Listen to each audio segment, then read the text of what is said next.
Good morning, my name is Caroline Adala, Kenya Editors Guild. Good morning, my name is Bernardo Tieno. I represent the Association of Professional Broadcasters. Good morning, my name is Wendy Nagugi, Kenya Editors Guild. Good morning, my name is Clara Chadebo from the Star newspaper. Good morning, Peter Mungi from Harvard. Morning everyone, I'm David Kagina from K24. Good morning everyone, my name is Alan Mungai from Code for Africa. Good morning everyone, I'm CPA Seja Evans from KUJ. And you have to respond when they say good morning or you will be upstanding again. Jambo, naitwa Kasichana Masha kutoka KBC. Good morning. My name is Dennis Mutai from KBC. Hamjambo, Catherine Ibrahim, shirika la Standard. Shirika la Standard Media Group. Morning, my name is Tabitha Nyanje from Royal Media. Good morning, my name is Diana Mboka from Parents Magazine. Wanabiso tasema shirika na kampuni tofauti. Good morning, my name is Jane Godia, World Association of News Publishers. Good morning, naitwa Agnes Mwangagi, nafanya na shirika la utangazaji almaarufu Baba na Mama, aka KBC. Good morning, Ronald Kipruto, Standard. Good morning. I'm George Momoro, Association of Kenya Community Media Operators. Morning everyone. Charles Omondi is my name, Kenya Editors Guild. Good morning, good people. My name is Zadi Kakwa, Standard Group. Good morning. Muhia Robert, Eastern African Editor Society.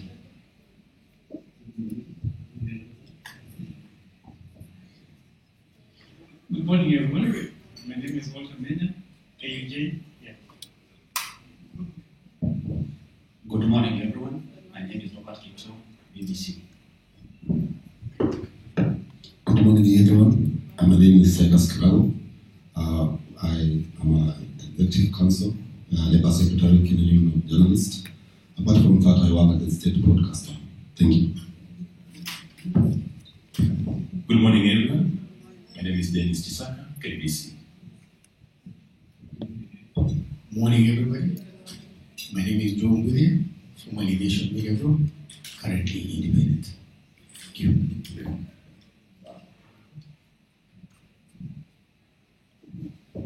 Good morning. My name is Eric Shimuli, Kenya Editors Guild.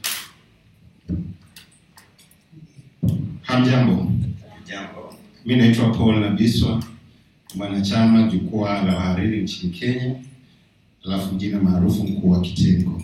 Nashukuru sana. Good morning, I'm Besure from the Kenya Editors Guild. Good morning, Isaiah Edison, KUJ.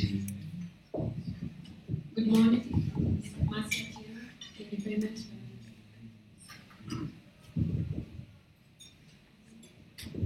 Good morning, everyone. My name is Kennedy Muledi, a journalist. I work with the county government of Tharaka-Nithi as head of comms. I'm the chairperson of the Political Journalists Association of Kenya. Wasiasa wasitutishe. Good morning everyone. My name is Victor Apio from Kenya Institution. Anybody who has not introduced Sister. Oh, yes, it's table.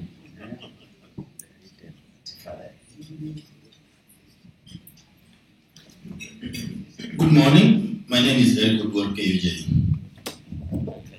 Good morning. My name is Osman Ahmed Wali from KBC, but for today I'm representing for the Kenya Correspondent Association, KCA, Mr. Janak.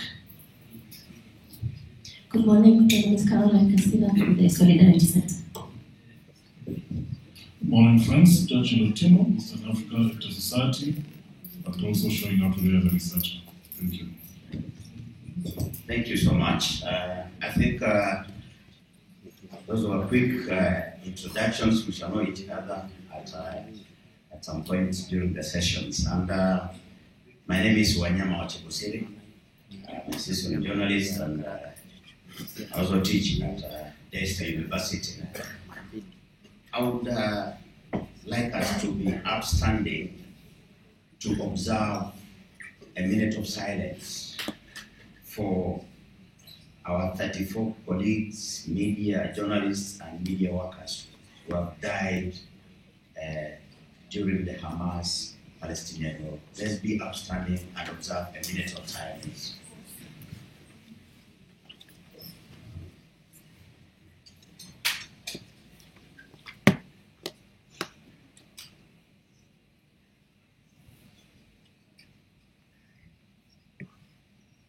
Thank you. You may have your seats.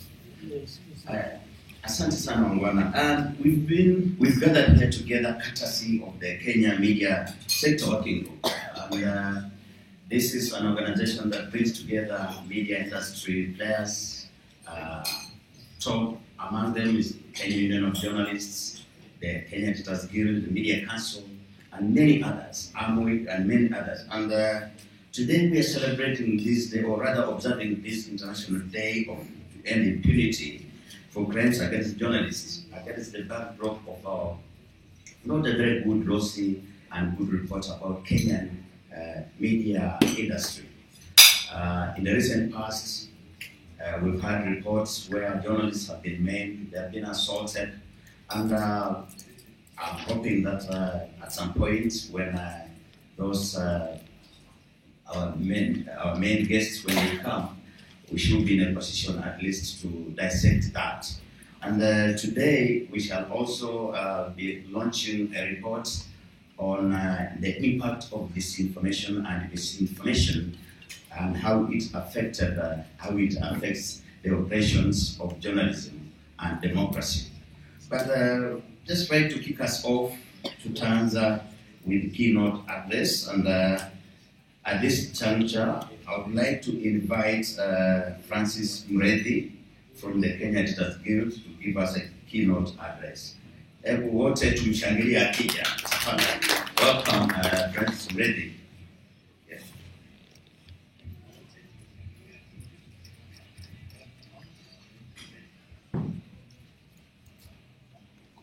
Good morning again.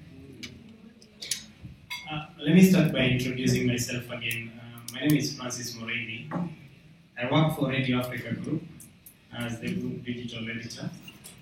But over and above that, I am a council member for Kenya Editors Guild. And I'm delighted and very happy to be here and to be part of this team. All protocols observed. I take this opportunity to thank the officials and members of the Kenya Media Stakeholders Working Group for working towards having this gathering happen. Every year since 2013, the International Day to End Impunity for Crimes Against Journalists is commemorated. This special day is observed on November 2, and today is November 2, primarily to raise awareness about the challenges journalists face in the line of duty. Freedom of expression is fundamental human right, a center for upholding rule of law and fostering democratic societies. In many countries, and Kenya included, journalists are being threatened, they are being attacked, and even murdered for bringing essential information to the public. Journalists are being threatened and attacked for covering corruption and other serious crimes. And in some cases, those in power are actually perpetrators of these crimes against journalists. In an era defined by converging global crises and political happenings, journalists who hold power to account are increasingly making enemies of the powerful. We have seen journalists being attacked during political rallies and other political activities and political meetings, even in our own local setting. It's just about a year after the general elections, and we all saw what was happening. We have witnessed influential politicians making public statements against journalists, some going to extent of ordering their supporters to boycott certain media houses. All these amount to impunity and crime against journalists. And notably and regrettably, the security officers have also emerged as perpetrators of crimes against us who are journalists. Law enforcers are particularly being singled out as the people who are supposed to protect journalists, but in some cases, it is the other way around. For instance, many attacks happen when journalists are covering protests, public demonstration, and even elections. Locally, the memories of post-election demonstrations and the attacks meted on journalists are still very fresh. We are all well versed with Maandamano, which happened a few months ago, and what our journalists were subjected to, especially those who are on the ground. And unfortunately, justice is yet to be served to the victims of these atrocities. Attacks against journalists create a climate of fear for them, impeding the free circulation of information. This is even more critical during electioneering period because it prevents citizens from making informed choices. When the attacks are perpetuated by those who have the duty to protect, the role of the law enforcement is questioned. And I think this is where improving the relation between journalists and the security forces is a critical part of promoting freedom of expression. And this is a challenge that I'm throwing to all these professional bodies, right from KEG to KUJ, all of us who are here. How do we improve the relationship between the journalists and those who have been entrusted to protect us and to protect the citizen? We should ensure that crimes against journalists do not go unpunished. We should all push for transparent law enforcement institutions that respect freedom of expression and the right to information, and institutions that promote accountability. Because if you are dealing with an institution that does not care about accountability, then it means that most likely will continue being victims of these brutalities. There is need for new dialogue between security forces and journalists, and we must be proactive in that.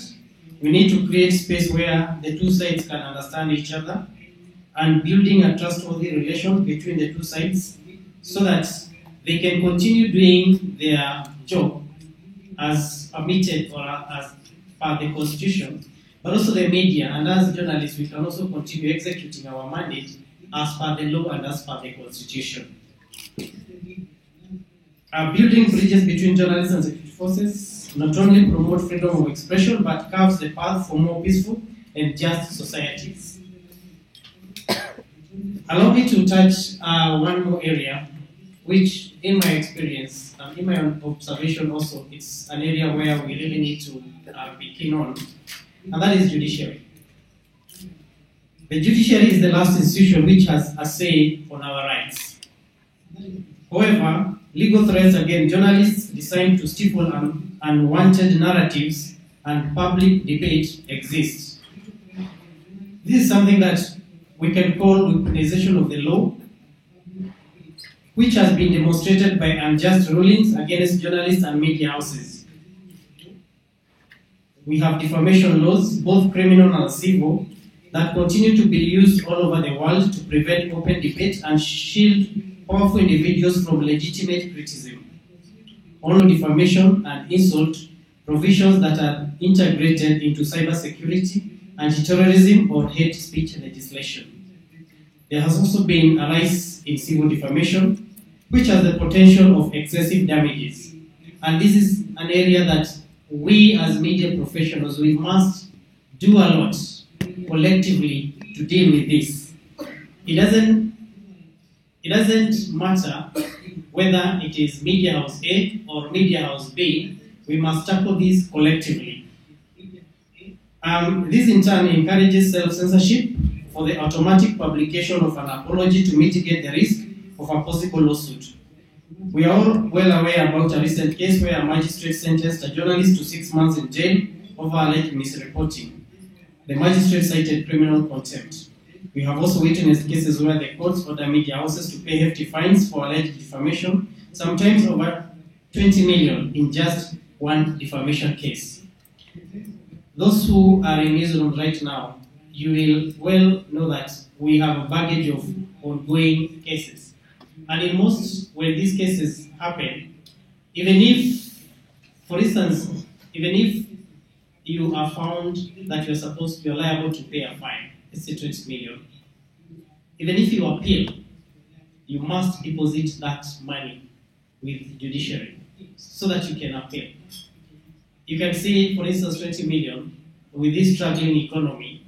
That is money that will have been used probably to pay journalists or to run our newsrooms or even to invest more in content generation for quality journalism. This is how journalism is being stifled. We should strive to build a judiciary that promotes free speech and a judiciary that promotes and protects the work of journalists and not the other way around. I would like to mention something else that is increasingly becoming a threat to our profession, and it is actually perpetrating crime and impunity against us in the media industry. And this is the online harassment.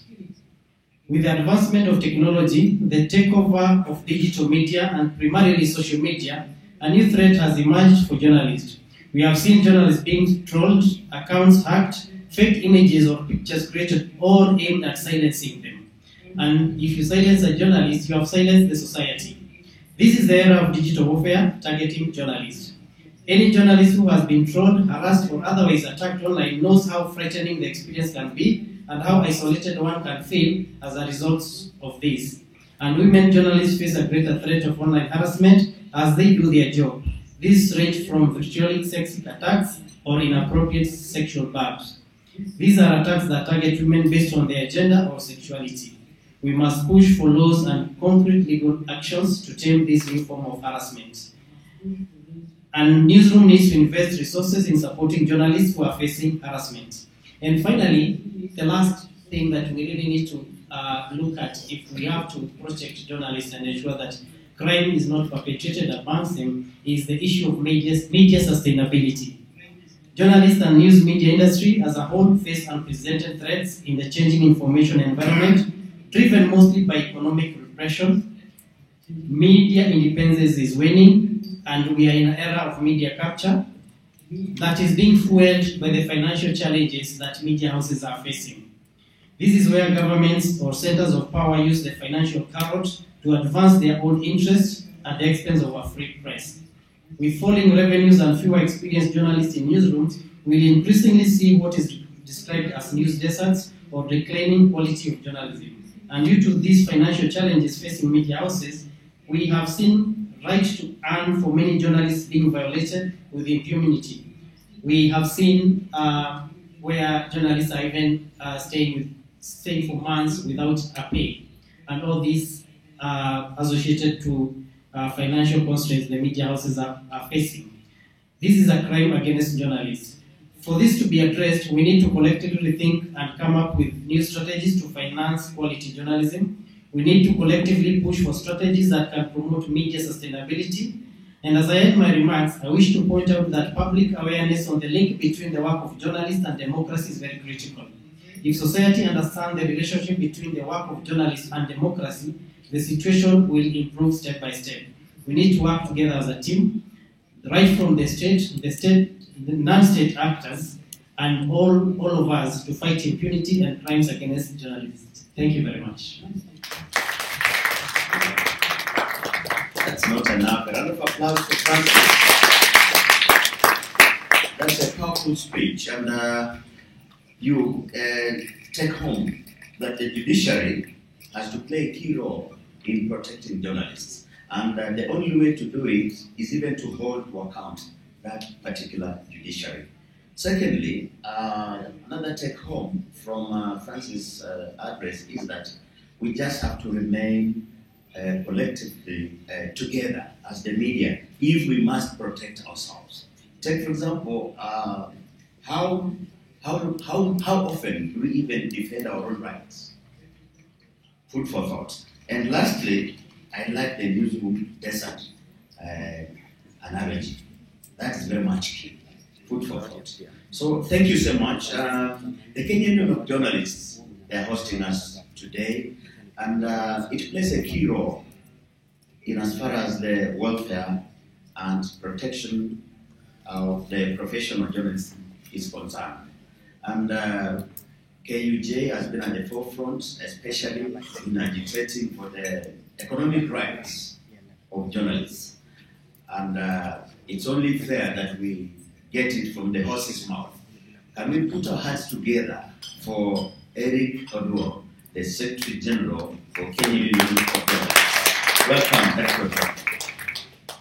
You have less than 5 minutes. Yeah, thank you, Anyam. I just warn you that you are talking to a professional editor. I can even make it 2 minutes and summarize whatever I was supposed to do within 5 minutes. So thank you so much, ladies and gentlemen, for turning up. I can see the house is full, and this is our day. Just before I begin my remarks, Let's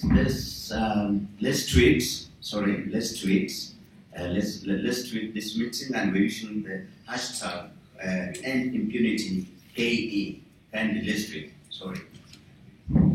Thank you, Wanyama. Just before I begin, just to recognize the support from Solidarity Center, Article 19, and East Africa Editor Society for making this day successful and to have this gathering here. You can see actually it is successful. And also just recognize a team from KUJ. I can see John Atambo, who is the chair of KUJ, is here. We have Silas Kiragu, who is a member of the executive of KUJ. We have Robert Kipto, again, who is also a member of the executive of KUJ. We have Walter Menya, who is also an executive member of KUJ. Some of and also my former deputy is also here, Mary Daraja, until she was poached by the management. She's also here. So you can see when I talk as Eric, I'm not just speaking as an individual, but at least we've got a team that actually work to make KUJ what it is. So also just to let you know that we'll jump a section of the program because our guests will come in later, the DPP and a representative of the ministry, the CS or the PS will be joining us later on. So we decided to adjust the program so that we can continue the conversation. So let me begin by saying that the International Day to End Impunity and for Crimes Against Journalists actually is a very important day in the calendar of journalism. And we always mark it in this room. Actually, we were telling the hotel that on November 2nd, this room should be permanently booked for journalists every year, because this is where we've always called home to come and call out perpetrators of impunity and people who target journalists when they are doing their work. As we speak right now, actually there is a number of journalists there and opened a file which they are calling a red line file, and we'll be reaching out to DCI to explain to us why they are calling this red line file, whereby NTV reporter actually was summoned yesterday and recorded a statement. I'm told even 3 more have been summoned again to go and record statement as a result of the story that they did the other day when bandits and law enforcement are engaging in exchange of fire there. So as we mark this day, we must call out that and ask the DCI to allow journalists to do their work.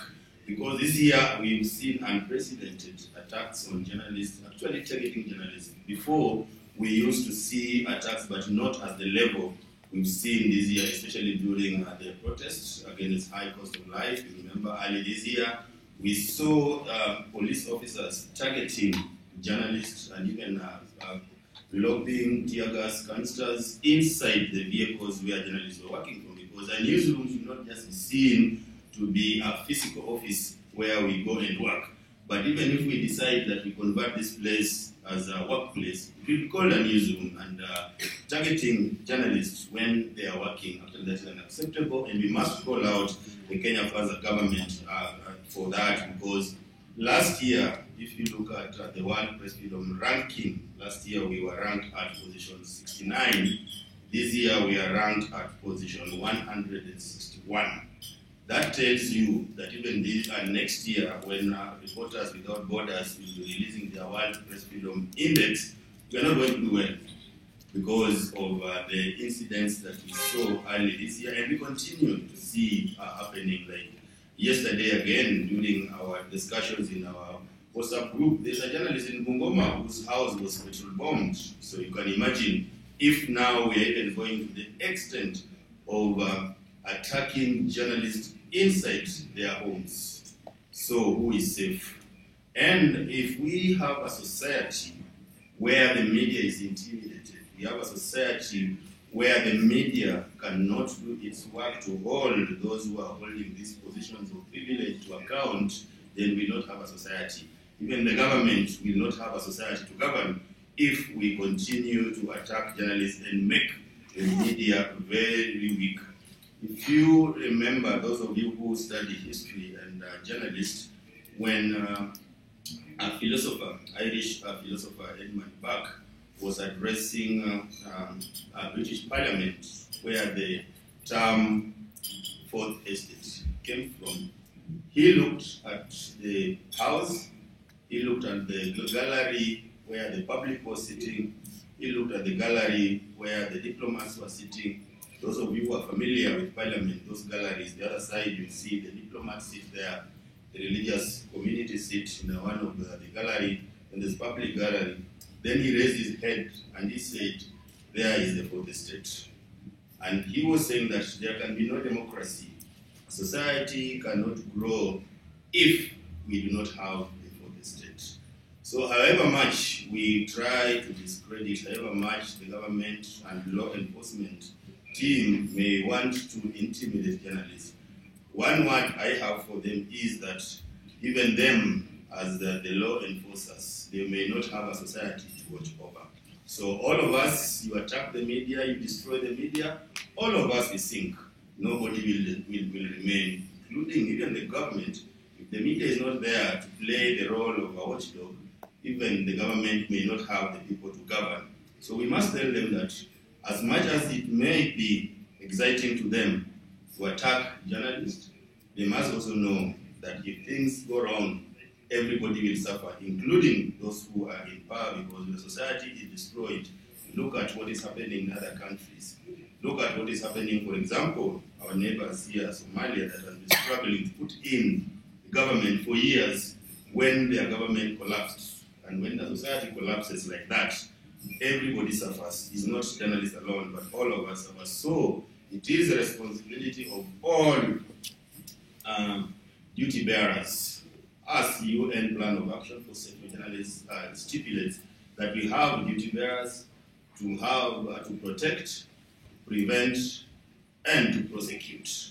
So we are calling about on, I'm sure, maybe in another 30 minutes or so, 1 hour, the Director of Public Prosecution will be joining us, and we'll be asking him to tell us the number of files that have already been forwarded to courts, so that those who perpetuate impunity against journalists actually can be held to account for that, so that journalists can continue to operate in a very safe environment. So let me also talk about threats to the media, and I will talk about offline and online.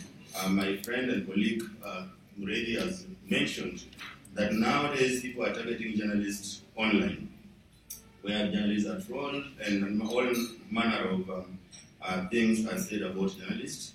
Sometimes it's difficult, especially for our own, for our colleagues, especially female journalists, who are actually targeted by these perpetrators of impunity whenever they take any action to defend freedom of the media. I remember a colleague telling me that sometimes she takes time before she goes online. She has to soul search.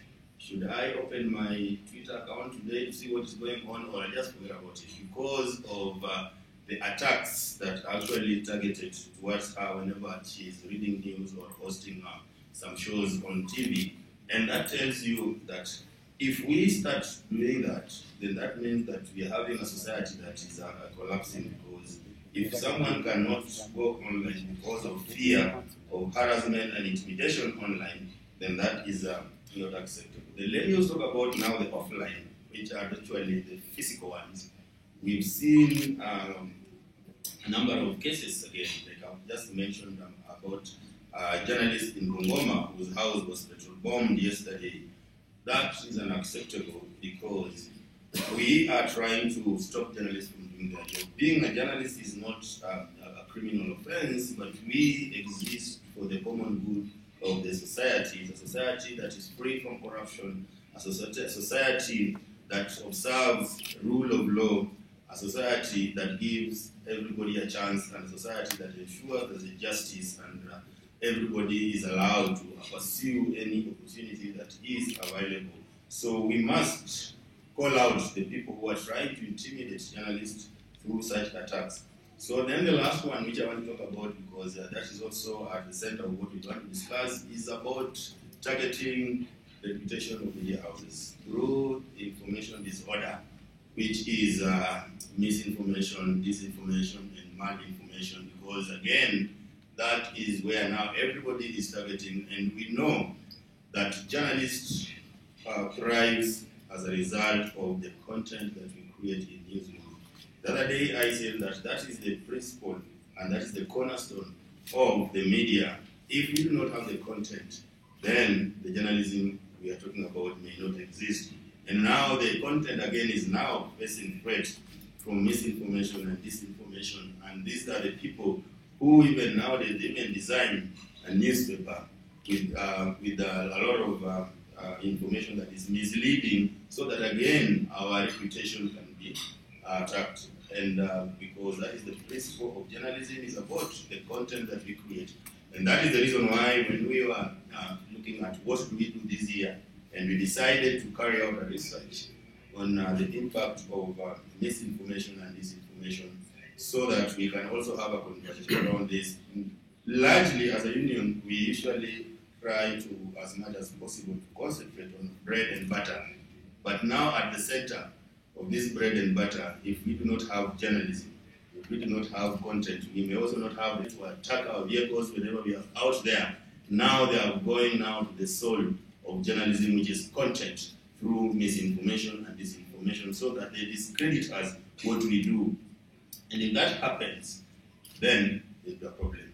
Because if you look at what is happening in newsrooms, most newsrooms right now are operating on red alert. So one of the biggest media houses is Central Africa issuing profit notice. What does that mean? It means that we are looking at job losses in the coming months, in the coming weeks.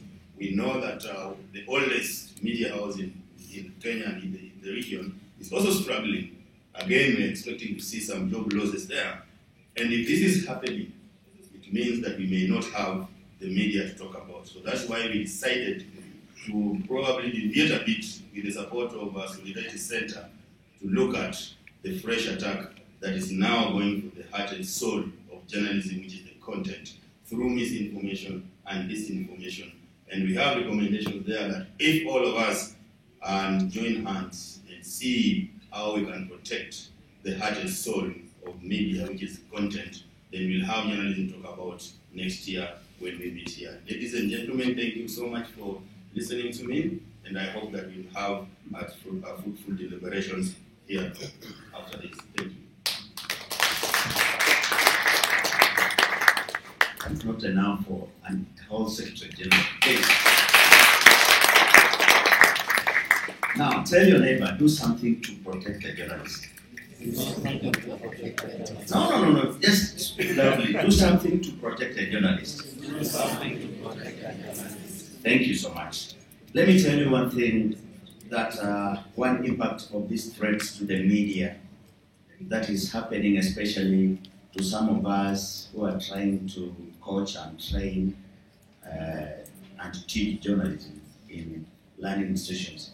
Sometimes students ask you, Mwalimu, kwa nini nichukue journalism ili hali waandishi wanawawa, waandishi wanapigwa, and that journalism, especially the legendary media, is almost being phased out. You can imagine the dilemma some of us face. You are teaching people who are seeing no hope in whatever you're doing, which is why we must do everything possible within our means to protect the profession of journalism. We are observing this day against the backdrop of some unfortunate cases where journalists have been killed in this country, and the findings have not been made clear. For instance, John Kitui was killed in Eldoret in very unclear circumstances. Sometimes back, investigations were launched, but so far nothing has happened. We have Francis Nyaruri in Kisii, and then he was killed, and so far we've had nothing. So some of these things, some of these cases, we must document them, we must follow them up. And it's up to the media. I'm challenging journalists, practicing journalists who are here. If you're not talking about some of these cases, chances are that you could also fall a victim. So please, unearth some of these things. And when we are talking about journalism, and that's the man I want to invite, and he's going away. Anyway, Atalipa, and the information has not come to the fore. It's up to us as the media industry to dig deeper and bring them to fore. Because if you don't do that, then the trend, rather here, Eric Schwartz, and when you flash back in May and March, during those opposition demonstrations where somebody was aiming even at journalists, that's very scary. So we must do everything. Tell your neighbor. Please. And now we want to listen to the next speaker. And the Kenya Editors Guild brings together very professional current editors in the newsroom, and those of us who left newsroom sometimes back. And one of our key pillars was none other than Churchill Otieno. And Churchill Otieno is the immediate president of the Kenya Editors Guild. And we want to listen to him. We want to listen to him to tell us in his opening remarks, how the situation is. So, where's Churchill? Churchill? Hello, Churchill. Yes, SG. Yes, as Churchill comes to the podium, I just wanted also to acknowledge, because you mentioned the Kenya Editors Guild, and I've just been reminded that I may not leave this place and get to my home. Maybe my car could also petrol home, because I did not acknowledge that Kenya Editors Guild were also part of the planning and to make this event successful. And also just to mention that we also have a similar activity going on in Kisumu. That does not mean that there is a parallel activity, but we are targeting every journalist. And even in this sitting, Media Council of Kenya is represented by Joe Anyongesa, who is also amongst us here. So the Kenya media fraternity is united. It is only that we have to reach out in all corners of the country. Thank you. So let's listen to Churchill Otieno. Churchill Otieno, the immediate former president of the Kenya Editors Guild. Let's listen to his wisdom, and you must pay a price for calling you. Now, okay, let's put our hearts together for Churchill. Karibu sana, Churchill.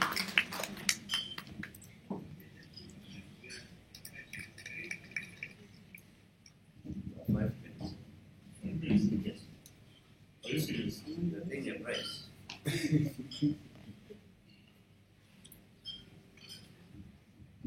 Thank you, Wanyama. Colleagues, leaders of the industry, and friends of media, good morning. Are you happy? You're not sure?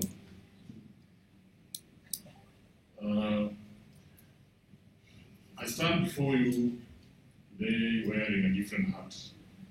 The heart of a researcher.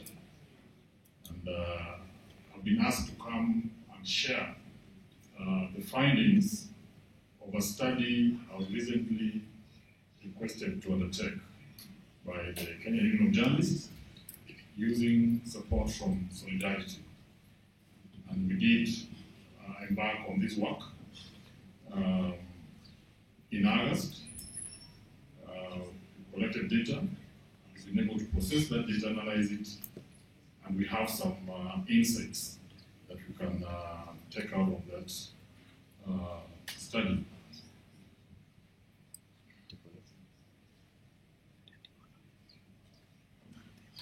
As I hope the slide is visible, and as you can see, the study title was to find out the impact of disinformation and misinformation on media and democracy in Kenya.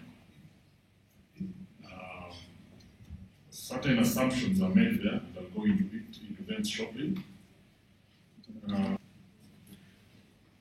The one major assumption, which I want to believe all of us being the professionals is pretty obvious to many of us, is the reality that malinformation, so to speak, and that is the twins of disinformation and misinformation. That reality is rising globally, and that rise is mainly coming out of the growing use of digital platforms, but more specifically, the growth and proliferation of social media. And many who have looked at this reality see an obvious connection to democracy, in that where we allow malinformation, in many instances, democracy suffers. So we were being invited to find out how does that play out in our own context in Kenya. And we went on to design a study and define a scope for it. The scope is described in many, many ways, but of importance to us is that we chose to use the 2022 general election as a situation that perhaps presents us with an opportunity to find out what the implication of disinformation and misinformation are in a democracy. In doing that, we did develop 5 key study objectives of disinformation. The second objective was to hard on that election, and the third was to find out what mechanisms and what channels do the purveyors of disinformation or misinformation use to disseminate their messages in Kenya. And number 4 was to determine any strategies or recommendations that the fraternity might use to counter disinformation and misinformation. And number 5 was to explore or assess any policy or legislative frameworks that could be applied in combating the same. We went on to design the study, and that takes us to methodology. We chose, then we determined several techniques for that, so that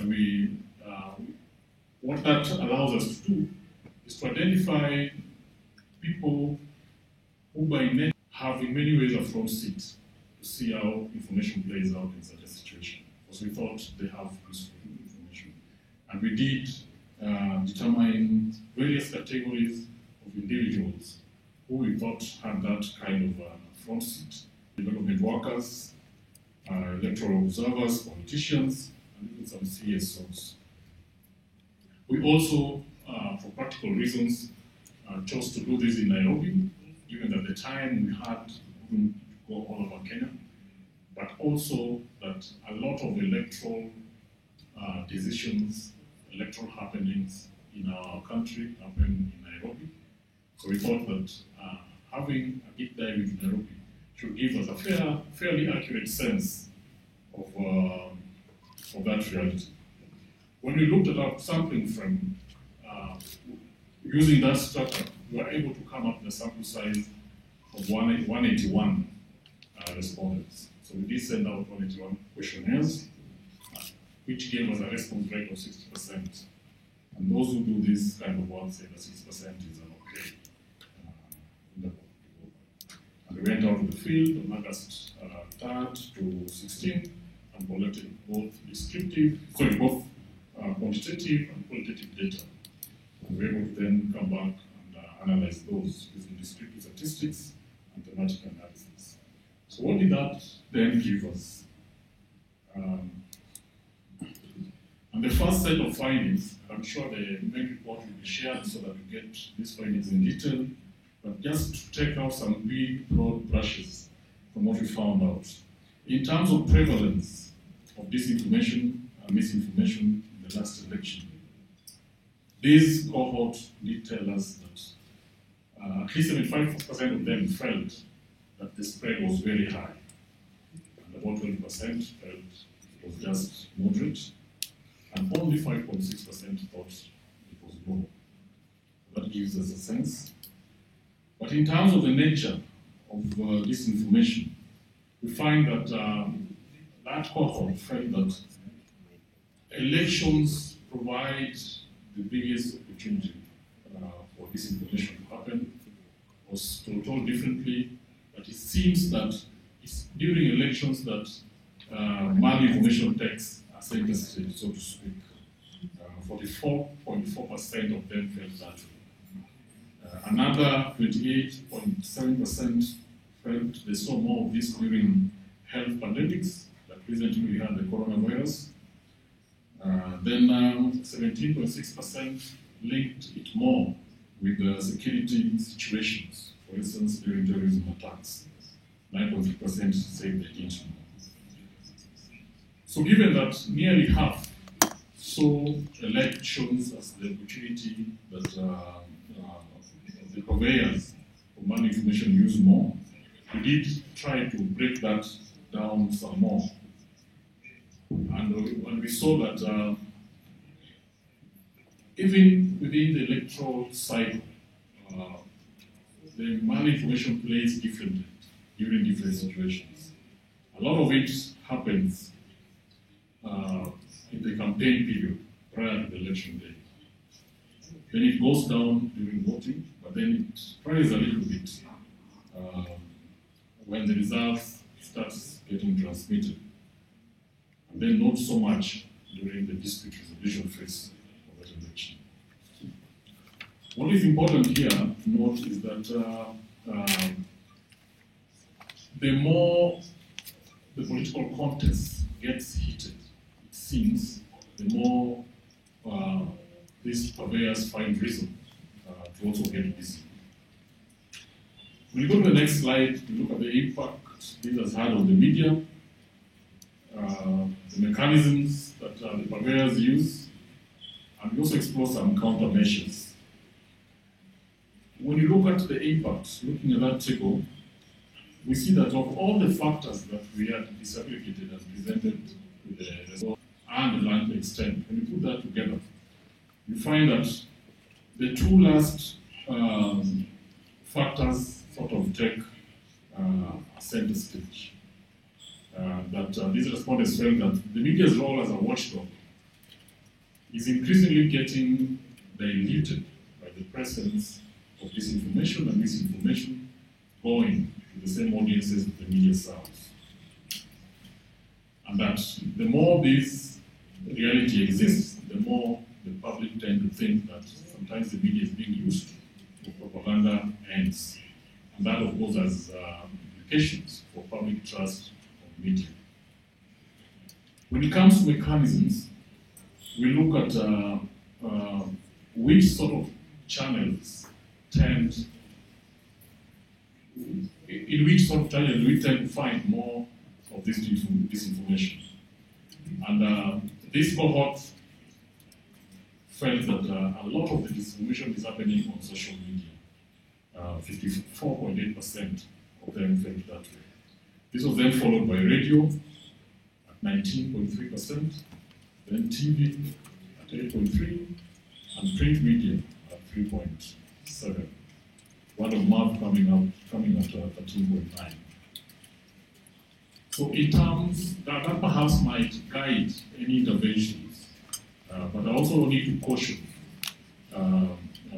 those of you who know about the two-step theory of media, would know that it might present, for example, that print media or television for that matter has very low incidence, but you also know that a lot of the chatter, a lot of the conversations that happen on social media often spring from mainstream media. So there's still relevance in terms of importance there. When we asked this cohort what possible countermeasures would the media and friends of democracy generally apply, many of them, 60.4% of them, felt that having fact-checkers, having fact-checking desks, and quickly debunking misinformation is perhaps the best opportunity that we have as media and as a fraternity to fight back. 20.8% of them felt that there should be some investigative responses to disinformation so that the agencies whose job is to fight crime actually need to follow up on some of these issues and bring to book the perpetrators. 18.9% felt that media literacy is an important intervention for us to have. The last set of findings looked at impact on democracy, the role of social media, and assess the effectiveness of the existing law. So when we unpack social media, we tend to, at least this cohort felt that Facebook is culprit number one at 63%, followed by Twitter now, known as X, at 58.3%, followed by Instagram at 56.5%. Only 40.7% of them felt that WhatsApp was important in this manner. So maybe some guidance for us there.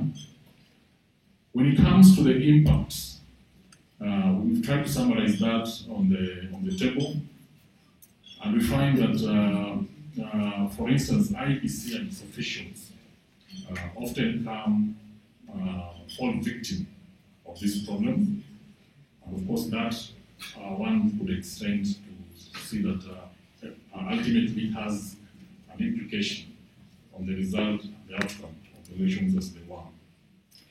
When it comes to assessing the effectiveness of the existing law, a majority of them felt that the laws as we have them today are only moderately effective in terms of fighting disinformation. There is some opportunity for interventions there. So 5 key points in terms of the conclusions of this study. The first one is that we now have a comprehensive understanding of the impact that malinformation has on Kenya's media and democracy, including insights on its prevalence and consequences to a subversive nature of disinformation and misinformation during elections. This concerns lead to decreased trust in media and have implications for democracy.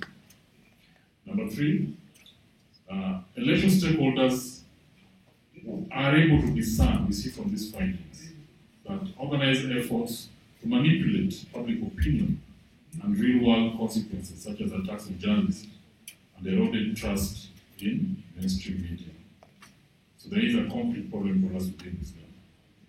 Number 4, we conclude that there is an urgent need for a multifaceted approach involving media organizations, civil society, policymakers, and the public to combat this problem. And then finally, the study finds that media has a critical role in safeguarding democracy against the corrosive effects of false information, and emphasizes the importance of understanding and addressing disinformation and to ensure more informed and resilient democratic processes. process. So out of that conclusion, we were able to derive a set of recommendations to different players in our industry. The first step is legislative changes, and it was clear that there's need to enact legislation and there underlying the bit with penalties against those who spread false information. There's also need to involve tech companies in combating disinformation through incentives, but also regulation of the law. We think it would be useful to enhance whistleblower protections so that those who have information that could help us fight this problem can come forward. And then also media literacy, to make sure that society, as we grow into the future, gives priority to quality sources of information. There's also a set of recommendations for the policy makers and those in government, and that to do with protecting freedom of information, updating legal frameworks, robust public participation in policy making, a national distribution task force to perhaps look into this problem a lot more in a lot more depth. We also think that it's important that the executive or policy makers recognize and actually live the reality of promoting media independence to make sure that in our society there are strong and sustainable providers of quality information in an ongoing nature. Of course, digital literacy still comes up. There are recommendations for media houses as it relates to strengthening media independence, the need for a unified policy framework that recognizes the problem that we have in malinformation, so that as we go about doing our news business, we know that we need to serve society in terms of fighting malinformation. That leads to perhaps the need to update editorial policies, and I'm happy some editors are here. Need for fact-checking desks or protocols. An issue came up around media ownership and how that plays out in allowing or encouraging disinformation. And the recommendation here is that we need a lot more transparency. And there are some political players who perhaps own media. Sometimes use those media to project or propagate disinformation. And then critically, the need for diversity in our media houses as a way or as a bulwark against bias when we go about handling our news. There's specific recommendations for IEBC, being the referee in the electoral theatre. There's definitely a need for IEBC to recognize that how information is managed and the quality of information that plays out in the electoral theatre ultimately has implications for the outcome of the elections that they manage. And for that reason, the IEBC cannot sit out and hope that somebody else is going to manage that information portal. And in those recommendations, we also say that IEBC must not just play a customary role here. It must find significant and relevant and sufficient resources to make sure that the information bit of the election is properly put in place. The next set of recommendations addressed ourselves here as members of the Kenya Media Sector Working Group and also the Kenya Union of Journalists, who are the ones who commissioned this study. So the need of reminding all of us on the centrality of media ethics and perhaps making sure that young professionals coming in know the centrality of this as we go about our business. The need to encourage all of us to drive fact-checking during elections, but generally also during democratic processes, because democracy doesn't end with elections. The need to promote media literacy programs for communities and society generally, especially in schools. So perhaps there's a need to collaborate with the Kenya Institute of Curriculum Development as they think through our curricula to explore and find ways to make sure that our young people recognize that not just any information is good enough. They need to have the wherewithal, the know-how, on how to evaluate and assess and know what information to take and what not to take. Strengthening media self-regulation was thought critical in terms of endearing media ethics and media freedom. And also we studied things that this fraternity needs to agitate for some transparency in media ownership. There's a suggestion that part of the problem is found in the ownership of our media. We can't keep running away from that reality. We need to confront it. The next set addressed the social platforms, the social media companies. As we saw in the findings, a majority of respondents felt that the biggest problem, the biggest enabler of disinformation and disinformation is social media. So it's not possible that we can address it without apportioning some role, responsibility, and also inviting these companies to collaborate in the work that we do. The main recommendations are around content moderation on those platforms, around algorithmic transparency, so that all of us who have a responsibility for public information can see that these platforms are playing their part, including they need to provide transparency reports periodically, and also the need to strengthen advertising policies, especially when it comes to political advertising. Finally, we had recommendations for civil society. We think that they should evaluate and advocate for legal reforms to help us combat this problem. They should partner with the media houses in encouraging and promoting fact-checking efforts. They should help us promote media literacy across the country. And they should help monitor government actions on the prosecution of disinformation cases. And finally, they have a role in safeguarding the fundamental rights such as freedom of expression. So all said and done, there's always a question, so what? What happens from here? This was really not part of the study's ambit, but it's clear that moving here, different entities need to run with the different links. Perhaps the media stakeholders can coordinate us, or perhaps we can run and act separately. But ultimately, at some point in the future, we need to come back and reassess. Is there any intervention that is moving? Is there any impact that those interventions are making? Unless that is done, come 2027, perhaps we find ourselves in the same situation or worse. Thank you. Thanks for allowing me to take more than 5 minutes. We can do better than that. Thank you so much, Churchill. I know at times such more or less like an academic presentation can take a toll on us. Can we be on our feet? Can we be on our feet, please? Everybody, order. Everybody gonna do? Yeah. Say, protect that journalist. Protect that journalist. Do something to protect that journalist. High five to your neighbor. High five to your neighbor. Tell them to protect that journalist. Okay, now you can sit. Thank you so much, Churchill, for that insightful summary of the presentation on disinformation and misinformation.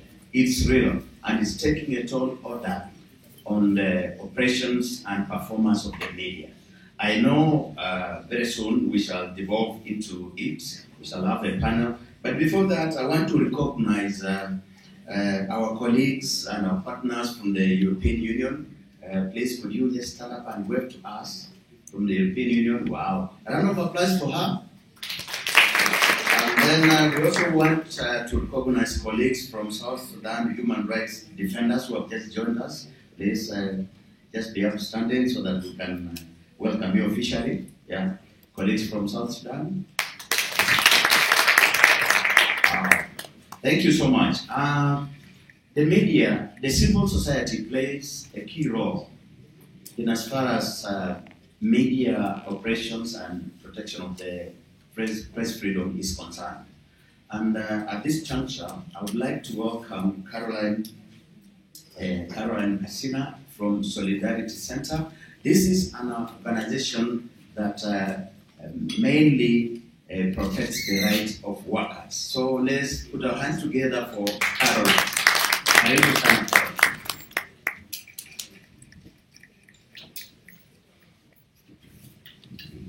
Good morning. My name is Caroline Castina. I work for the Solidarity Center. And let me also recognize my colleague. He came in late, Alex, who also works for the Solidarity Center. So briefly, for those who are not familiar with the Solidarity Center, we are an American labor organization. We are a creation of the American labor movement, the AFL-CIO. And we support labor programs globally with around 66 country offices in the world. In East Africa, our office is based in Nairobi. We primarily work with KOTU and their affiliates. And we've been here for more than 40 years. And we've been glad to support labor programs in Kenya, mainly because we believe trade unions are the largest civil society organizations everywhere. And this power in numbers, I think that has been alluded to by my previous speakers. Workers uniting and joining trade unions gives them power to fight against oppression and violation. Everything we've had today, including violation for women, worker rights, violation for journalists during elections, unrest, violations at the workplaces. There's power in trade unions, and that is what we believe. Solidarity Center supports programs. We don't implement directly. We support programs for labor. We have partnered with journalists for many years. Initially, in the region, we supported programs for IAJA, the East Africa Journalists Association. And now we work directly with KUJ for a number of years.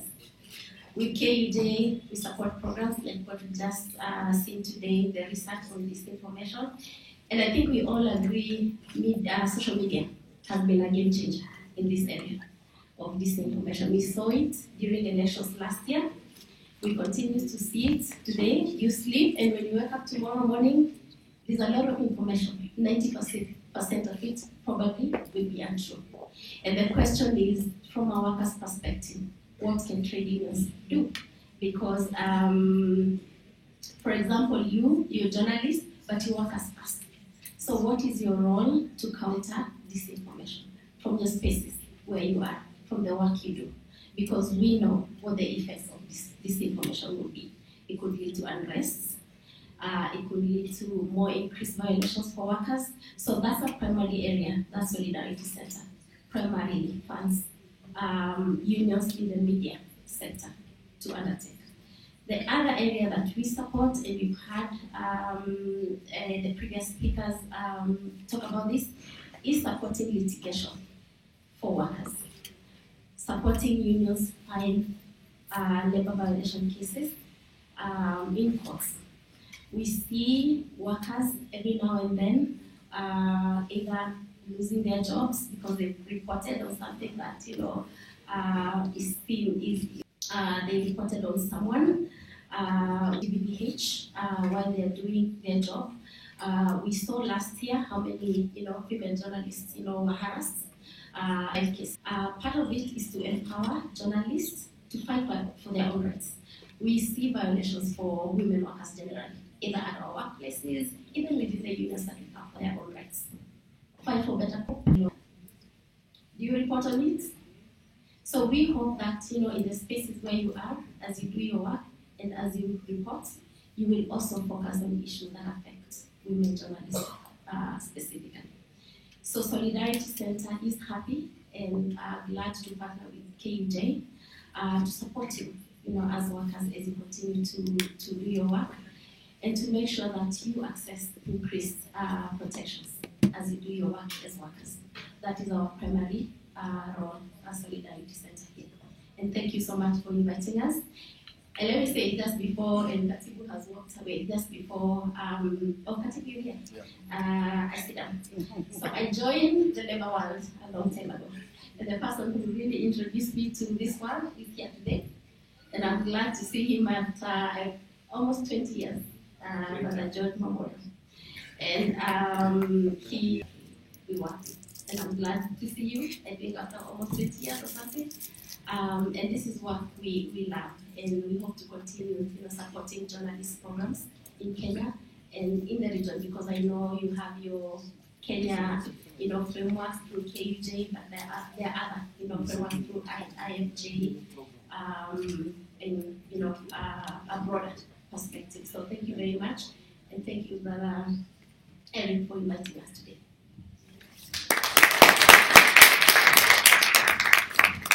Yeah, Caroline's brief speech that they are really in ensuring that at least female journalists are protected. Suffering, I'm telling you. Yes. Nipigie makofi. Let me tell you one thing. I know it's a program, but when you look at even society today, wanaume, the trend has changed. It's now men who are on the receiving end. And my sister Jen Godia will agree with me that men are on the receiving end. So please, Solidarity and any other civil society groups, don't leave men journalists in this program. Thank you so much. I know she will pick it up. Now, to devolve into misinformation and disinformation and its impact, I know my good friend Churchill Otieno was the researcher, has given us a synopsis of the research. But we want to hear from the industry people. We want to hear exactly of what impact has it been and what should be done. And to facilitate this, I think we shall have a panel, a quick one for that matter. So may I invite Eric Shmoli, who will be moderating this session. Can we put our hands together for Eric Shmoli? For those of you who don't know Eric Shmoli was my editor at the Daily Nation. Currently, he's a mentor, he's a coach for journalists. And welcome, Eric Shmoli. Yes, and please have your panel seated there. Okay. Thank you so much, Wanyama.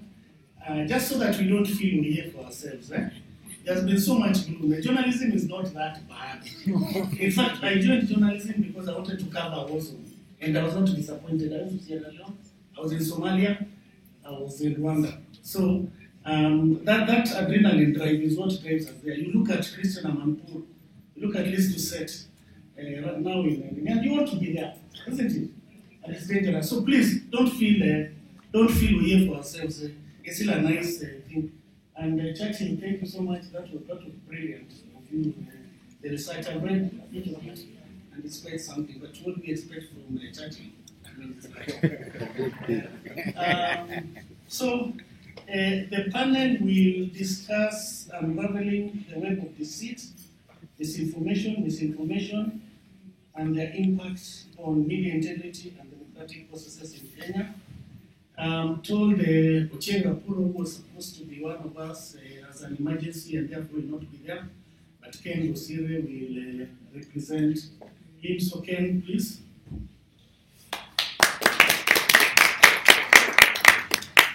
We have Victor Capillo from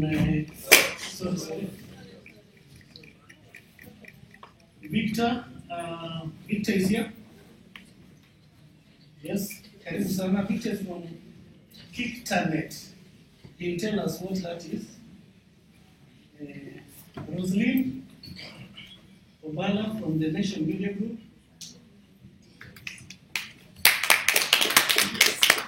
And Alan Mungai from Call for Africa. Alan, if you are here. Karibu. Alan.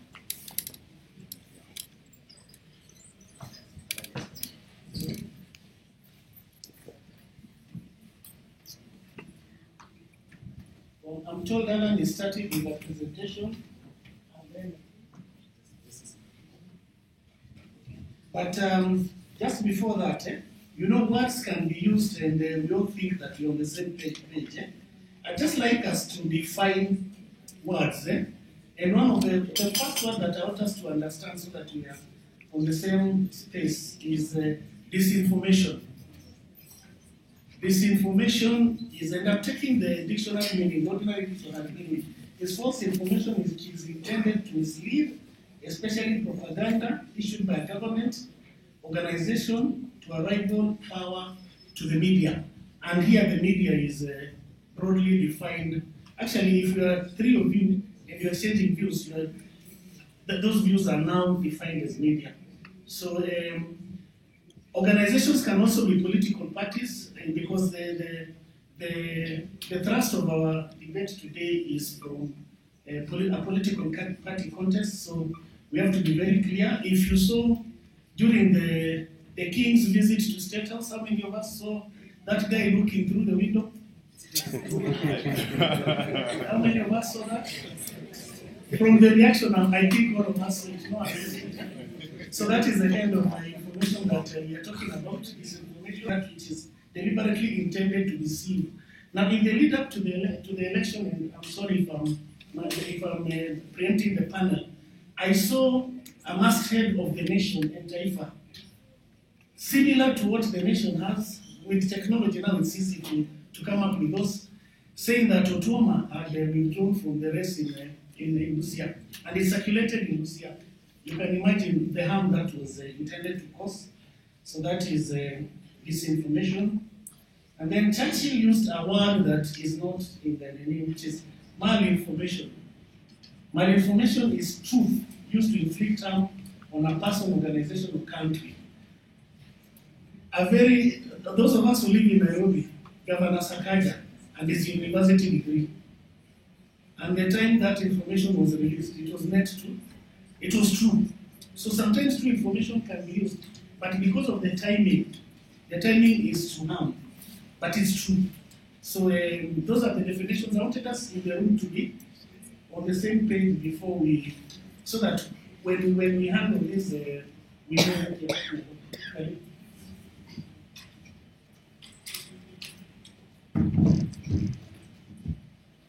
Morning, everyone.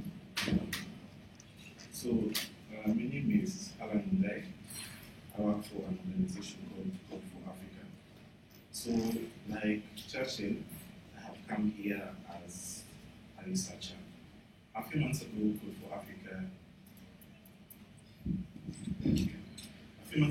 for Africa did a research looking at transparency and trust. So we basically investigated newsroom policies, policies available in newsrooms in Kenya. So to start off my presentation, I had actually come prepared to project the slides, but there's an issue with computer using, so I can't be able to do that. But I'll try to be as clear as possible as I walk you through what we did. So to start off, I'm going to read from a recent paper written for the Reuters Institute for the Study of Journalism. So it says that first of all, it's the issue we're talking about is trust in about how and why a story was made, disclose more background information, or introduce the authors creating the journalistic content, then the audience will be more trusting. So with this in mind, we looked at about 40 media. So then it's universally acknowledged that trust in the media is falling. Research by our own Media Council of Kenya has shown the same is happening locally. It's also research by the Reuters Institute which shows the same is happening in Kenya and a part of just globally, a part of other African countries and globally. So it's a thing that's with us, and the industry is scrambling to know how to deal with this issue. So we looked at, so the hypothesis that we went with is because if media houses were more transparent in how they did their processes, then the public would be more trustful of the content we produce. So we looked at whether newsrooms have the following things. It's a checklist newsroom had the newsroom, whether there was a correction page or there was a policy declaring how they make corrections. We wanted to know whether the newsrooms have declared who their owners are. Who their owners, their top management are basically the people who make decisions for the news you read on a single day. We wanted to know whether they had made the ethics policy public. So if the journalists have do certain things, is there a rule, a policy that guides how they do it? So we wanted to know whether the editorial policy, whether the public could read it when they wanted, whether there was a public-facing editorial policy. And then, so a declaration of newsrooms we surveyed. I think one was Nation Media Group and the other was, I think, Tuko, at least Tuko Nation, had went out of their way to publish the editorial policy and tell the public, these are the policies that guide our journalism, and this is why we were publishing them. So if you make me aware that the newsroom, the Nation also has a public editor, whose job is basically just to bridge the gap between the newsroom and the readers. Yeah, so almost all of the newsrooms we surveyed had a contact page. So you could see from the website that this is how to reach them. Only one website, or only one news website or news portal had a corrections policy. So basically telling you this is if you want to, if we know that we make mistakes, but if we do, this is how you can reach us to correct it. Yeah. We also looked at artificial intelligence. We know that it's a burgeoning thing in newsrooms, and it's actually coming up quite a lot in discussions. And we know, and a couple of newsrooms say they already use artificial intelligence mostly to moderate comments or to select which images are best to create the stories they're doing with. But we did not see any accompanying policies. A couple of newsrooms say they're developing a strategy of how to incorporate AI. So policy they said would come after. We thought that was very interesting because it links directly to what we're going to be discussing today, which is misinformation, because AI is sort of a double-edged sword in newsrooms today, in that it will accelerate the creation and spread of misinformation, but at the same way, AI technologies can help us just track misinformation, and the purveyors.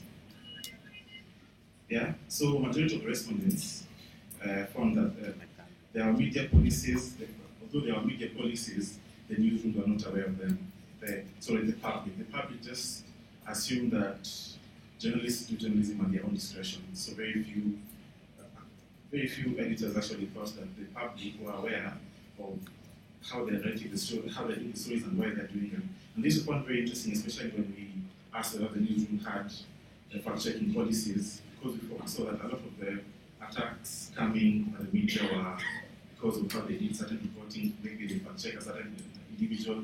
So we just thought we found evidence to show that if media was perhaps more clear to explain to the public that we're doing this fact-checking, this is the reason why we're doing it, and this is how we do it. We'll not fact-check this issue because of why, and we'll fact-check this because of why. Because every newsroom has their own internal fact-checking policies here, and if those are communicated to the public, then it will be better. So I'll just flash forward to the recommendation. So we thought that it was important that the staff should be trained on the policies available in the newsroom, where they can access them and where they apply. Because in one newsroom we found that yearly all journalists are mandated to sign the fact-checking, the editorial policy, but very few of them actually said that they read through the policies. So it's just a thing you do mechanically, sign it, it's off to HR or wherever, and then that's done. So we also thought that media should simplify the processes of filing complaints or contacting the media. And we also suggested that organizations such as Kenya Editors Guild should just develop a best practice policy and then share it with the newsrooms. And then finally, we thought that newsrooms should, when newsrooms are adopting AI, they should do that when they have the strategy in place and policies that will guide how they're doing it. So much of the presentation will also come to the panel. Thank you very much, Anna. So we go straight to the panel, and during the election campaign and the period leading to it, and we've heard that social media is the most used channel to channel out fake news. If you could just kindly tell us what you encountered real time and what safeguards you had in place and how you navigated that. Thank you so much, Eric. It's unfortunate you decided to start with me.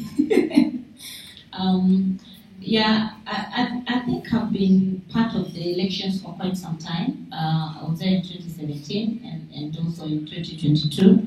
And I think as you started talking about the issue of Taifa Leo in Nation, it was in 2017. And actually it led to the loss of Otuoma then contesting for governor.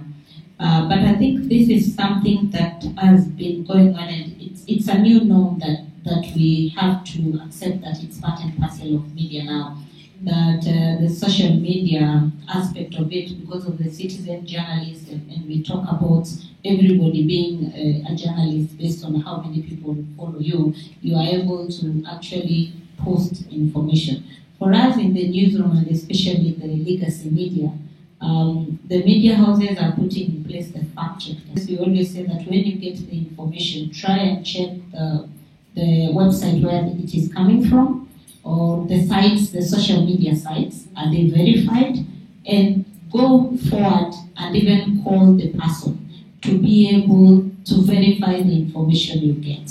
Most of the time you find that, like Nation, we used to have the social media platforms, you find exactly maybe a poster depicting information from Nation, which is not true.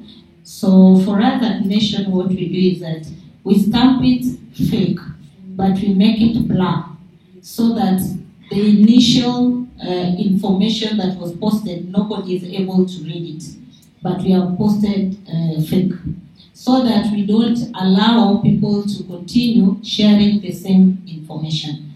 So first, we have a team that reacts very fast to that. The other thing is that you also look out to the various platforms and see what exactly is being shared outside there. And also you use your journalists themselves, because sometimes again in the groups, it is us who are the ambassadors to other people. During election time, I think it was worse, because one, again, you find that politics is intertwined. You find in a way that even journalists, because of the sources you have, you believe your sources. But sometimes you know the intention of sources. They will give you information for their own selfish interest, which might not be true, or it might be true. So as a journalist, you find yourself in a very delicate situation. How do you verify information? And that requires that you don't rely on one source. So that when you get information, you are able to double check with another source and another source to be able to know this information I'm getting, is it the true information? In terms of even the people who handle, the stakeholders who handle elections, you need to have the people who manage elections. If it is IBC, you just don't take what IBC gives you. But you also ask other stakeholders, how do we verify this information? You can use parliament, you can use the civil society, you can use the information you have, you can use the laws yourself, because sometimes somebody will even refer to a law that doesn't exist. So you as a journalist, will you just go plain with it because a source has told you? So again, that makes you read more. And then I think the partnership that came out again between the media houses, I think the Kenya Media Sector Working Group did a good job, and also the various organizations, that we were able to have the regular trainings, the regular meetings to actually meet these stakeholders and build the relationship that we have with them. Thank you. Thank you. Ken, you're next.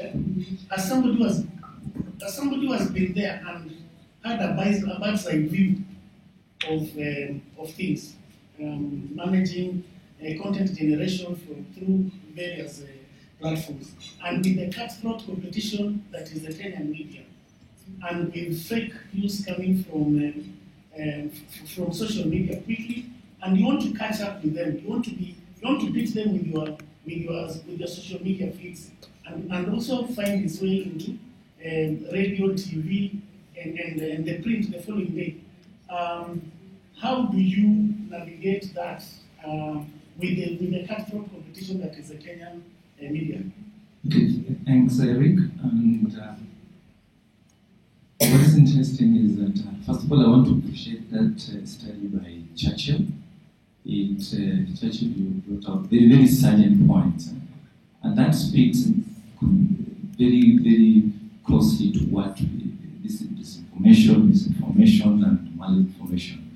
Because, first of all, we have to acknowledge that we exist in the new dynamic is the technology that has come. The intensity of misinformation has always been part of it. The only difference is that now technology has made it faster and available to very many other people. And as a result of that, what happens is, first, there is the dynamic that our politics is ideologyless. It is personality-based. So what has happened is that last year, in that particular reference to last year's election, it was the most intensely trained. Journalists were very well trained. The shock is that at the end of it, it was also the most affected by misinformation, malinformation, and disinformation. So the question comes in, what happened to the trainings? Did people take the trainings for trainings very superficial, or when did we miss the point? That's one of the things that we need to look at. As Roslyn has just mentioned, that news organizations were all trained on what to do and given the tools and what to do it.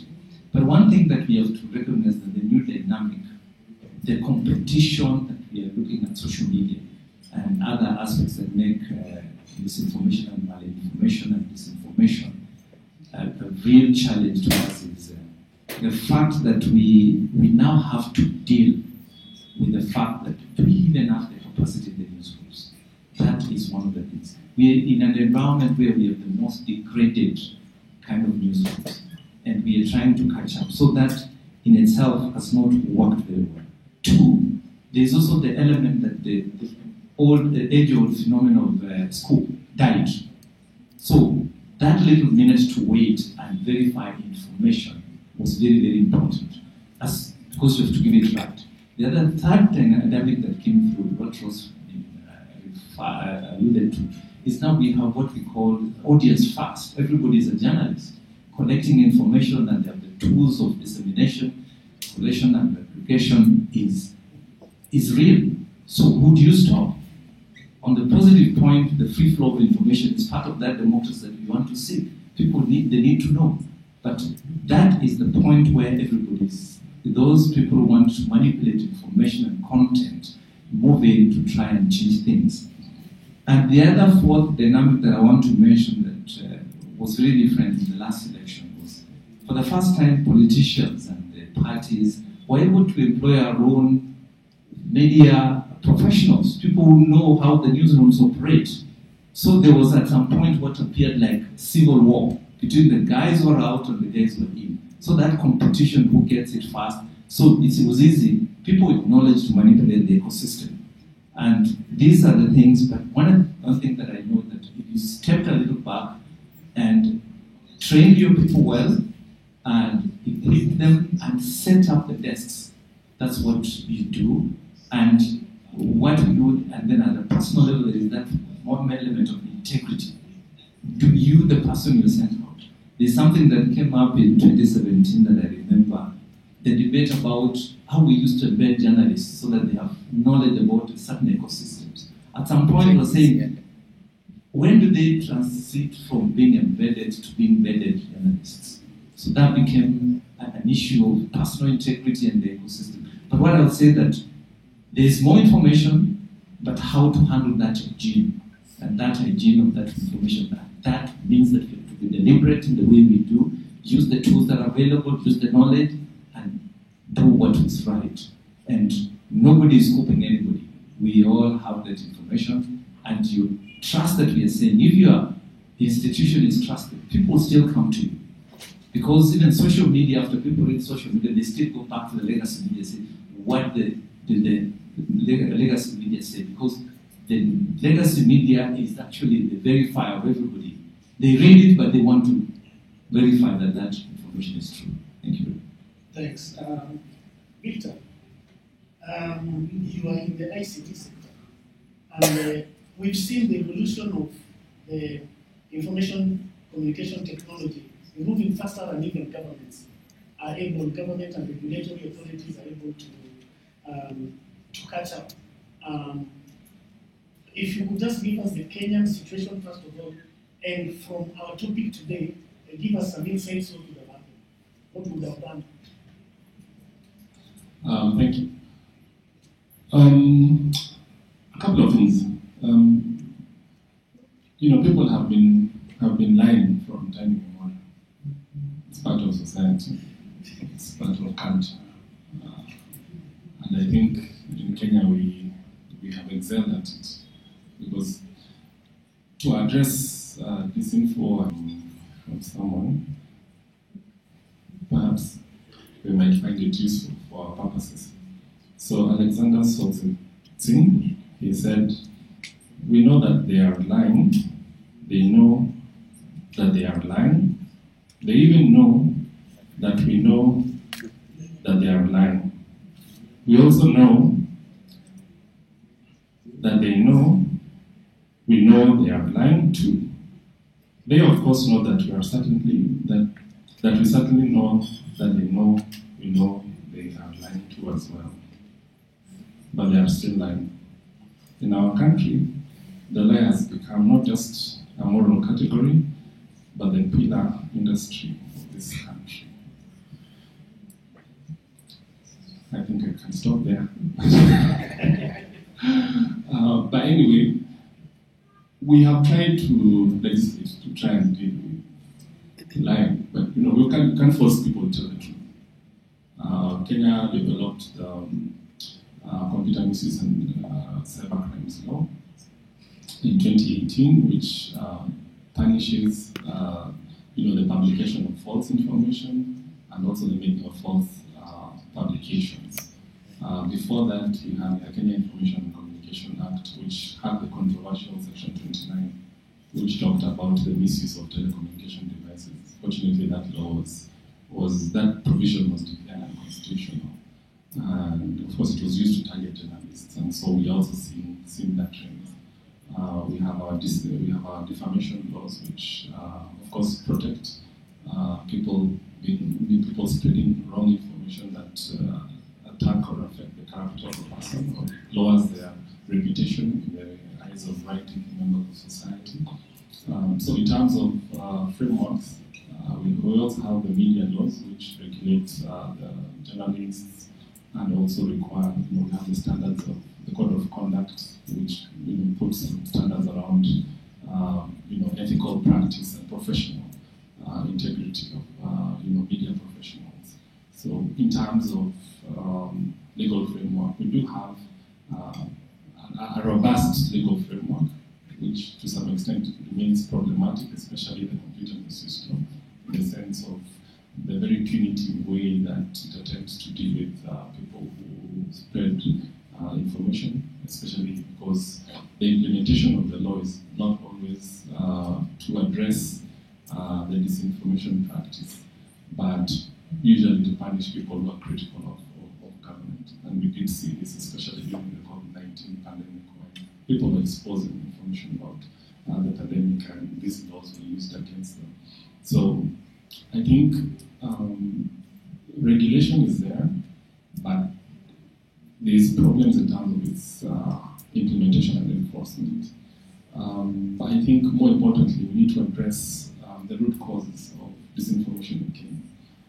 We know that there are about 4 or 5 major also financial related information. Not reported as received, where journalists do not go forward other than what they receive from politicians and publish it as is.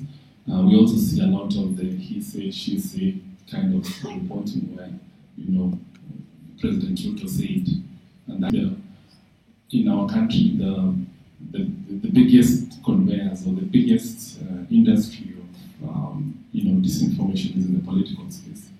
And it is very difficult to hold them accountable because one, they're the ones who are in power, 2, they're the ones who are making these laws. And 3, we have a public that has a very low level of awareness in terms of how to fact check information, and media literacy is also low. So in as much as we have a legal framework Politicians who are funding and even recruiting, as you say, professional journalists to aid the disinformation and propaganda machinery.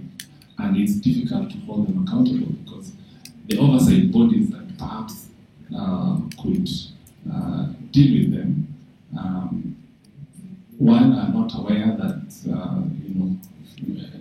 that these are actually offences. Number two, they see BCI and the police have been used for political purposes. So the political interference in terms of criminal law enforcement to independently tackle these offences. And we've also seen that how some of these offences are checked and where is disinformation there. Where are the sources of information? Because we have our media industry that we can rely on to provide factual information still hasn't risen to that elevated role of providing independent fact-checked information that even law enforcement authorities can rely on as evidence and say that, you said this, but this is actually what happened. So other people who are in the information economy can have factual and credible news in order to fight the culture and corruption that actually exists within society, because those are actually the key drivers of disinformation. Thank you so much. Alan, I know you've done some work on the need for media to have written or at least documented editorial policy guidelines. And I want to link that up with the recommendation that that media come up with certain policies during elections. It used to be the practice.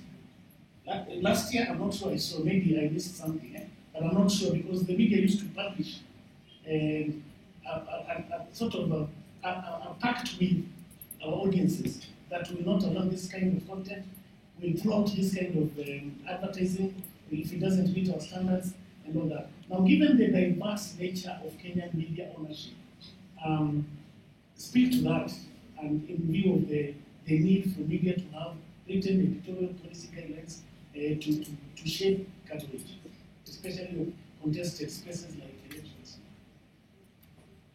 Thank you very much. So first of all, I'd like to just jump into the discussion that was going on before the mic came to me. So we found that as we were doing our study that what has been mentioned before, that the more misinformation and disinformation and malinformation goes out there, the more people rely on the mainstream media to confirm.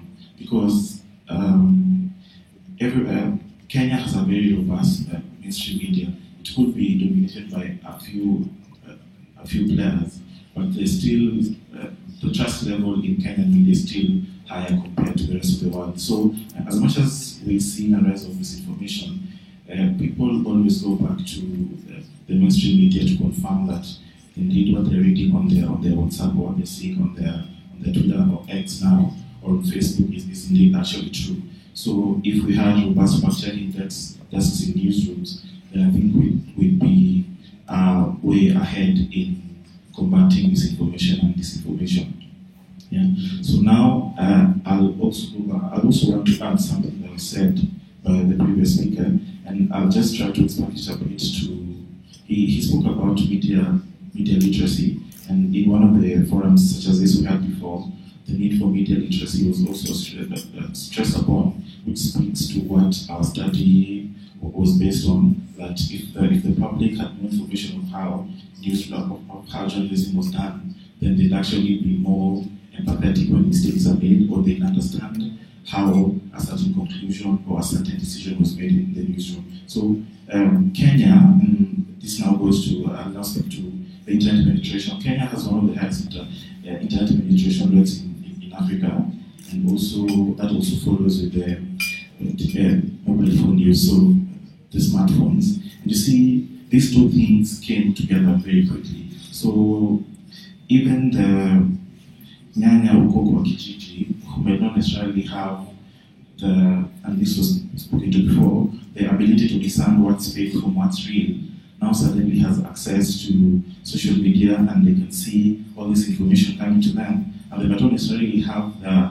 knowledge to know how to discern what's fake and what's real. So I think that's just stress on the need to have sort of media literacy and also digital literacy, just to have the ordinary folks, some of those basically people who have not necessarily been in any classroom or any formal education, so they can be able to tell that what you're reading, this could be fake because of such and such a reason, and it could be true because of such and such a reason. I think also need to be more aware that once you read something that sounds that it could not be true, it sounds too ridiculous, then you can rely on the mainstream media to go just and to confirm. Just to confirm what you're reading. So I think I've spoken myself out of forgetting what you really asked, but I'll just go on.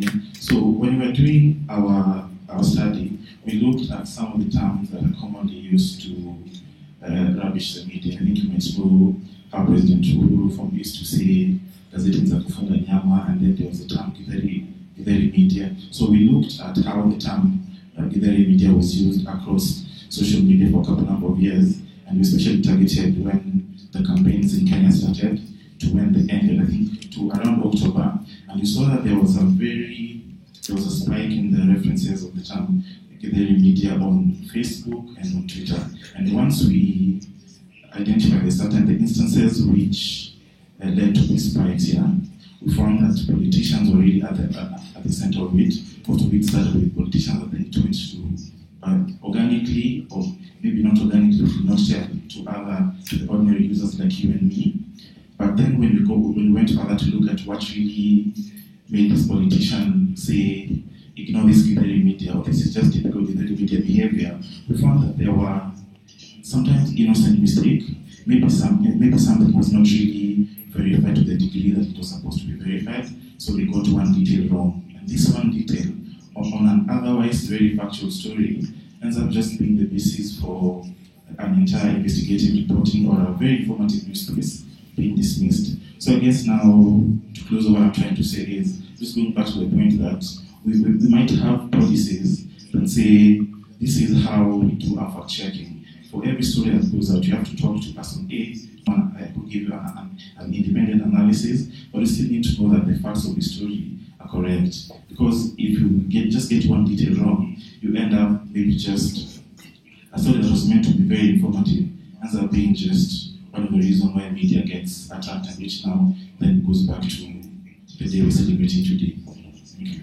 Okay, I guess the thing there is for media to be robust in the way not open it up for 3-4 questions from the panel, from the floor, and we'll take the we need a regulatory framework so that purveyors of fake news, disinformation, and any of that recommendation is adopted from SecGen. There is a journalist in Baringo who is wanted for maybe what somebody thinks is inaccurate reporting. So how do you regulate, hold accountable, and punish misreporting, but at the same time answer that question? If you don't volunteer, I'll pick. Yes, please. But the approach to regulation needs to be very precise, in as much as the law is not a tool of mathematical precision. But when we have the way our law is currently drafted, it leaves a lot of room for subjective interpretation of a certain story or a certain incident by the arresting wide, then that person can be prosecuted. So I think there is need to bring the law to be, the provisions to be very, very precise, so that it is very clear to anybody what the offense is.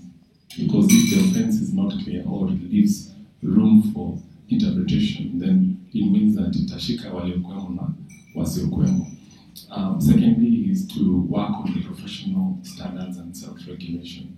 Guidelines and trainings for media practitioners, journalists, are very important, so that then they are also, when they go beyond that, cause harm in society. So, because the law ideally should be developed to prevent harm, and if the publication presents that risk of harm, then that's when you should apply. But if if there's a threshold that is below, then the professional associations should be able to address that, or the media houses. So it is important to have in-house processes that are able to deal with those kind of things, and also within a media house that is driven by other considerations that potentially could affect society, and if it affects or could affect society, then. Maybe to add on that, I think this one takes us back to the research that was done by Churchill. I think he has done an elaborate recommendation on what should be done. But again, if you look at the opportunity to abuse it. So for me, I think the position should be, first, do we have the political goodwill to actually ensure the reporter who was arrested, actually he was arrested, he was just released yesterday. He received a summon, a verbal summon from a junior officer. And that brings us back to the issue of the literacy and also the awareness. Because if he just received that summon, he should have asked, can I have a written summon? Who is summoning me and why am I being summoned?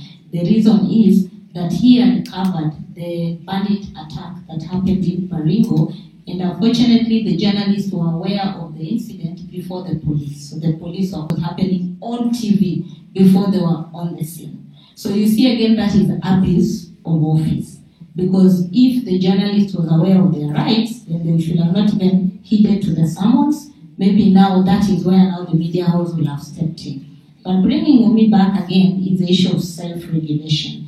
If our regulations within the media house and the editorial policies are followed, actually jealously guide their space and be able to also call out the overreach. Thank you. Yes, a quick one that there's no absence of laws. We have enforcement is the problem. For example, the issue of access to information. How have we actualized? Because information is our main access to those areas. Then they try and defend themselves. Going back to that report that Churchill mentioned, there was something that was very that was very. Everybody wants to take advantage of the other.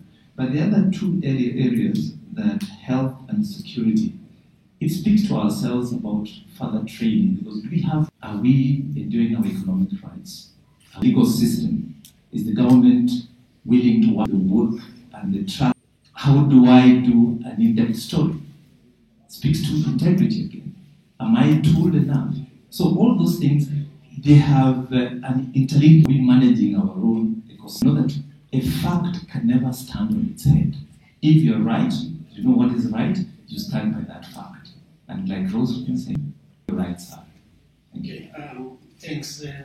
I hear as being told that there should be disclosure and sanctions. I know in the big media houses, you lose your job if you are permanent affair with fake news and all that. I'm an individual. Political parties funded by them, Kenya needs to borrow, so especially to fulfill the element of full disclosure.